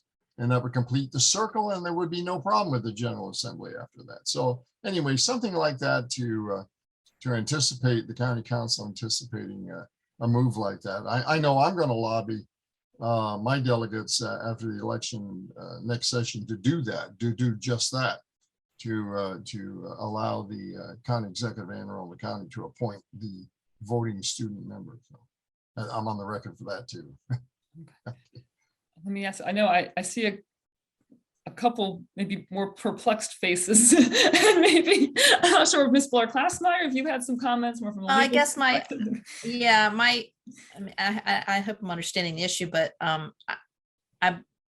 don't believe that making the board elected makes it anything other than a state body. I mean, I don't think it, even if the county executive appointed the student member, I still think it's a state body. The Board of Education is a state entity, even though they are, the financial arrangements are the county, finances the majority of their budget. So I'm not sure, I'm not going to say, the General Assembly would have to say that the county executive would appoint the student member. I agree with that. But I'm not sure what the charter edition would be. Because like I say, I don't think that changing it to an elected board changes its status as to where it lives in the government, so to speak. I was just throwing out some, if you will, some charter linguini up against the wall. That's what Understood. It's always good to think that way. Yeah. All right. Any other members have comments? Like, because I'm hesitant to propose including something like that in the charter at this time, but the other members have comments they'd like to share on the issue. I'm sorry for not raising my hand. I do think it's the fact that it's a state entity kind of, from my perspective, precludes us from having that enshrined in the county charter as a method of. I personally also don't necessarily want to see the student board member elected by the entirety population of the county. So is that what you were recommending? Was that? Oh, no, sir. No, not at all. No, what I was recommending is that since they're giving up this power to choose the members of the Anne Arundel County Board of Education to the voters, and retaining the executive's ability to appoint the voting student member, my recommendation is to have the General Assembly transfer that power from the governor to Anne Arundel County Executive to do the appointing of this voting student member rather than the governor. Then that would put the whole thing in the arms of Anne Arundel County. Okay. That's my opinion. I see what you're saying. Okay. Oh, well, I mean, it's an idea. Definitely, I'll have to read a little bit more about other because it is the only voting student member with full voting powers. I would definitely want to see a little bit more about hear from the student school board member, kind of like how we heard from the volunteer fire department. And see what her thoughts would be on that. So I don't necessarily disagree with your proposal, but I definitely would want to hear more about it before I can say yes or no about. But I appreciate it as a recommendation. Well, that's why I'm throwing it out there as a consideration for the commission and the county council. Maybe it's a down the road issue. Yeah, as a recommendation, it sounds, like a legitimate recommendation. I can't say it's something that I'm prepared to quote unquote vote on any more than the other items that we've already voted on for the past six months. Yeah, I think this is an issue. Maybe, I guess my preference would be that we would table this issue. I think it brings some other issues into discussion, and we're down to our last meeting with working on our draft for final report at this point in time. But thank you, Mr. Enright. All right, any other items for other business? No. All right, great. All right, well then, we will see everyone on the 31st, and I'll follow up with more specifics on that within the week or so, once I have a chance to talk to Mr. Snow. But, all right, great. We get a motion to adjourn? Moved. So moved. Great, all right. Everyone in agreement, say aye. Thank you. Aye. All right, Have a guys, great have a night, great everyone. night. Take care. Talk to you Night. soon. Bye. Thanks Stay all. safe, everybody.